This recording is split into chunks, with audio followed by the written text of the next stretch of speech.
नमस्कार, मैं हूं शरद प्रधान और स्वागत है आपका किस्से कुर्सी वालों के इस श्रृंखला में। आज हम आपको ले चलते हैं उस समय में जब ये अयोध्या की जो बाबरी मस्जिद ढाई गई थी, उसका जो केस अदालतों में चलता रहा और वर्षों तक चलता गया। सन 92 में 6 दिसंबर 1992 को अयोध्या स्थित ये बाबरी मस्जिद ढाई गई थी और बड़ा सबको मालूम है उसके बाद क्या हुआ, किस तरह से देश भर में दंगे हुए, फिर को लोगों के खिलाफ मुकदमे दर्ज हुए और वो मुकदमे उनको चलाने के लिए स्पेशल कोर्ट्स क्रिएट किए गए।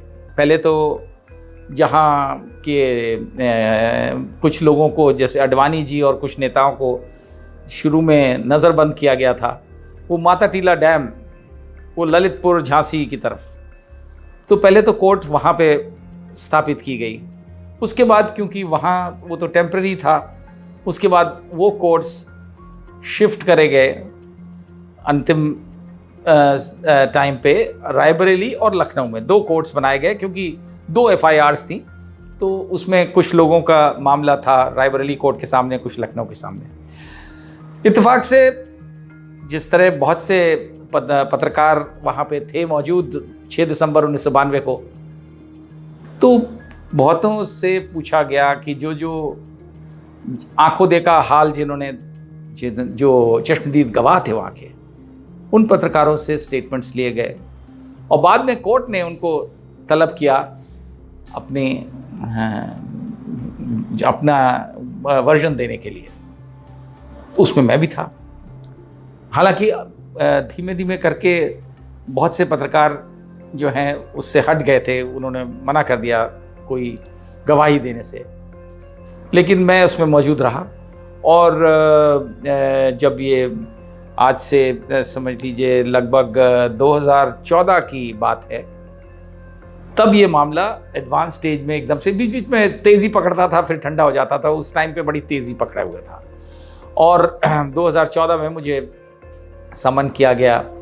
शुरू में तो लखनऊ के कोर्ट में, वहाँ 4 दिन तक सुनवाई चली और फिर रायबरेली कोर्ट में, वहाँ 10 रोज़ तक सुनवाई चली और अच्छी खासी ग्रिलिंग करते थे, क्योंकि वकीलों की तादाद बड़ी थी, बड़े बड़े वकील थे।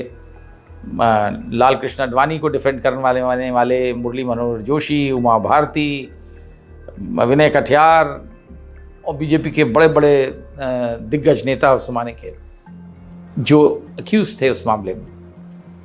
तो जाहिर है कि वैसे ही पहुँचे हुए वकील उनकी तरफ से पैरवी करने आते थे।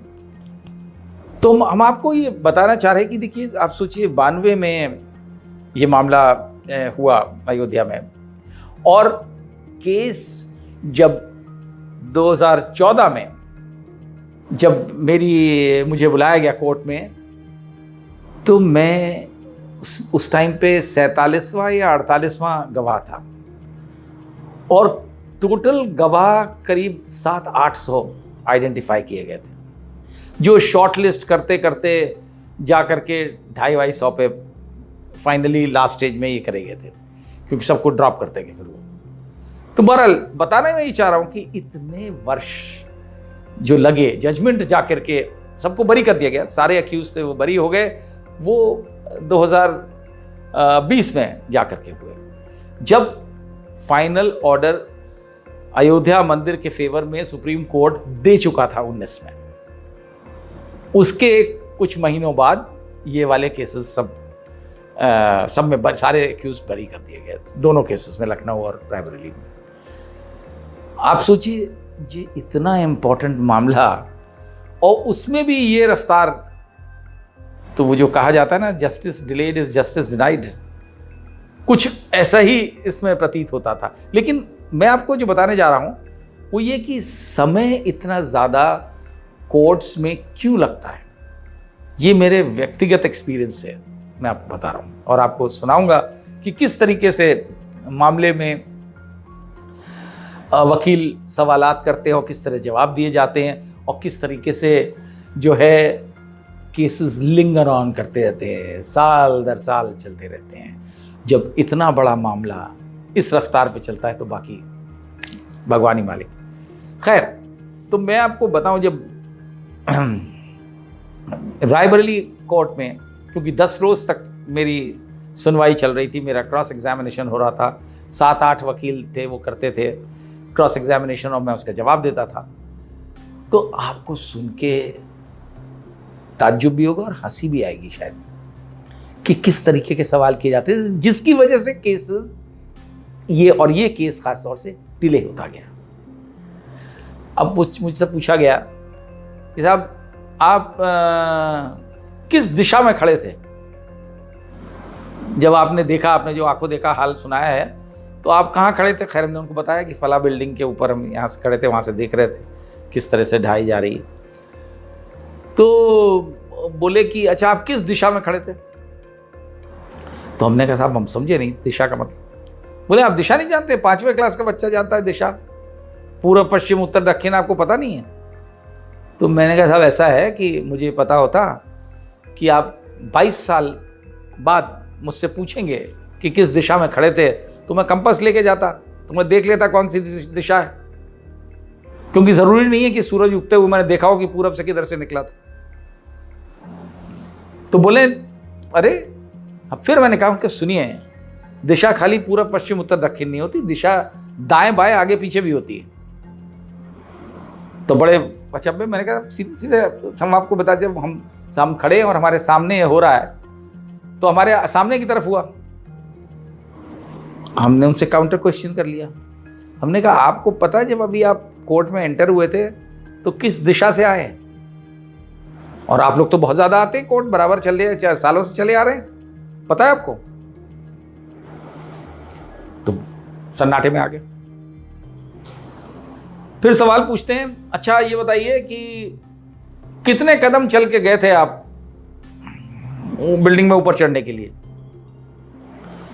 तो मैंने कहा साहब 22 साल पहले आपने क्या नाश्ता किया था सवेरे, आपको याद है? बोले ये क्या तरीका है आपका? मैंने कहा हमसे जब आप हमसे पूछ सकते हैं 22 साल पहले मैं कितने कदम चल के गया था, अगर मुझे पता होता कि आप 22 साल बाद पूछेंगे तो मैं गिनती कर लेता। फिर बात जो है वहीं की वहीं रह गई। अब वो उतर आए कि साहब ये जो है अच्छा आप ये तो, अब मैं हर चीज़ रिकॉर्ड करवा रहा था। मैंने कहा नहीं, सारी चीज़ लिखिए आप, कम से कम लोगों को पता तो लगे, दुनिया को मालूम पड़ना चाहिए कि कितना समय वकीलों की इस तरीके की फजूल वाली जुर्म में वेस्ट होता है। और इस मामले को, जिसको हम समझते थे बड़ी सीरियसली लिया जा रहा होगा और जल्दी निपटाने की बात हो रही थी, बार बार हर लेवल से कहा जाता था कि जल्दी से जल्दी केस निपटाया जाए, वहाँ उसमें ये रवैया, इस तरीके के सवाल। अब उन्होंने जो है वहाँ ये तक पूछ डाला कि साहब ये बताइए कि आपने जो मैंने उनको बताया था कि वहाँ पे इस तरह से अनाउंसमेंट हो रही थी कि अब आप लोग जो लोग बाबरी मस्जिद के ऊपर चढ़े हुए हैं वो नीचे उतर आएँ, ये ढांचा गिरने वाला है। तो ये बोले कि आपने कैसे ये सुना? अरे मैंने कहा भैया पब्लिक एड्रेस सिस्टम पे अनाउंसमेंट हो रही थी, कहीं तो कहाँ लगा था माइक, किस दिशा में लगा था और कौन बोल रहा था? तो मैंने कहा इतनी भीड़ में वहाँ पे ये थोड़ी ना हमें दिख रहा था, हमें तो आवाज़ सुनाई पड़ रही थी। तो खैर मैंने उनको ये तक बताया कि देखिए वो अलग अलग भाषाओं में बोल रहे थे, तो उस टाइम ये जाना जाता था कि एक ही व्यक्ति हैं बड़े नेताओं में जो कई भाषाएं जानते हैं, वो हैं गोविंदाचार्य जी, तो शायद उनकी आवाज़ हो, क्योंकि वो अलग अलग भाषाओं में इसलिए बोल रहे थे क्योंकि अलग विभिन्न प्रदेशों से लोग आए हुए थे, का सेवक जो चढ़े हुए थे ऊपर, जब एकदम से लोग घुस करके फिर ऊपर पहुंच गए और उसको ठोकना पीटना शुरू किया। तो मतलब इस तरीके की इतनी ऐसी बचकानी चीज़ें पूछते थे जिसमें सिर्फ समय वेस्ट होता था। फिर कहने अच्छा तो एक एक समय का पूछें कि अच्छा ठीक है ये आप बताइए। हमने कहा लगभग ये बजा होगा उस टाइम 10:30 बजा होगा। नहीं, साढ़े लगभग का क्या मतलब है? 10:30 का मतलब आप ठीक मैंने कहा भाई उस टाइम घड़ी में तो ये टाइम तो नहीं नोट कर रहे थे हम कि इतने मिनट पे ये हुआ, इतने मिनट पे ये हुआ। लेकिन वो ब्यौरा इसी तरीके से पूछते थे, एक एक छोटी छोटी इररिलेवेंट चीज़ें, और बार बार पूछ पूछ के। और आप सोचिए 7-8 वकील सब मिल करके जो हैं वो घूम फिर के यही आपको कि बताऊं। और बढ़ते बढ़ते इस तरीके से रोज़ किस्सा चलता रहता था, रोज़ कोई ना कोई नई चीज़ पूछ डालते थे। और जो बिल्कुल वो लगता था कि याददाश्त का टेस्ट हो रहा है, गवाही नहीं हो रही। और वही हुआ कि लास्ट 10वें दिन उनके अडवाणी जी के और मुरली मनोहर जोशी जी के वकील थे, दिल्ली से आते थे, मुझे उनका नाम नहीं अभी याद आ रहा है। वो बोले कि साहब ये जो है आपकी पूरी कहानी जितनी आपने गवाही दी है सब मनगढ़ंत है। मुझसे वो बोले, और आप तो दरअसल वहाँ गए ही नहीं, आप टोटली झूठ बोल रहे हैं। और आप गए नहीं, आपने पूरी मनगढ़ंत कहानी आपको जिस लोगों ने समझा दी, और वो मैंने पूरा डिस्क्रिप्शन दिया था कि किस तरीके से जो है मस्जिद किस तरह से ढाई गई, उसका पूरा डिस्क्रिप्शन दिया था। तो उसके लिए उन्होंने कह दिया कि आप तो गए नहीं, तो आपकी सब गवाही झूठी है। अब मुझे बड़ा गुस्सा भी आया, तो मैंने कहा कि साहब ऐसा है कि ये हो सकता है वैसा ही झूठ हो जैसे आप हैं। बोले क्या मतलब? मैंने कहा जैसे काला कोट तो आप पहना है, अब पता नहीं आपके पास डिग्री है कि नहीं है। बोले आप तौहीन कर रहे हैं। हमने कहा हाँ सब कर, आपको लग रहा है तौहीन कर रहे हैं तो मेरे खिलाफ तौहीन का मुकदमा कर दीजिए, कंटेम्प्ट केस कर। सबके सब चिल्ला पड़े कि अरे इन्होंने कोर्ट की तौहीन करी है। मैंने कहा देखिए आप ये इस तरीके के वाइल्ड एलिगेशन इसलिए लगा रहे हैं क्योंकि आप लोगों को आदत नहीं है चश्मदीद गवाह की। मैं हूँ चश्मदीद गवाह, और मैंने जो बताया है वो सच। आप लोगों को आदत है ट्यूटर्ड विटनेसेस की, जिनको आप सिखाते पढ़ाते हैं और झूठ बुलवाते हैं। आपने सच्चा विटनेस कभी देखा नहीं है शायद, इसलिए कह रहे हैं। तो फिर वो मैं बड़ी ज़ोर से मैं चिल्लाया भाई, ये वो 8 जने बोल रहे थे, फिर मेरी अपनी एक अकेले आवाज़ मैंने कहा बराबर करने के लिए ज़रूरी था चिल्लाना। तो जज साहब बोले कि नहीं अरे आप उत्तेजित मत होइए, ये वकीलों का तरीका होता है, इस तरीके से बोलते हैं। मैंने कहा ये क्या तरीका है? अगर आप एक स्टूपिड सवाल पूछेंगे तो उसका हम स्टूपिड जवाब देंगे। तो हमने भी वो इसीलिए कह दिया कि हमें क्या पता कि आपके पास डिग्री है कि नहीं है, काला कोट पहना हुआ आप।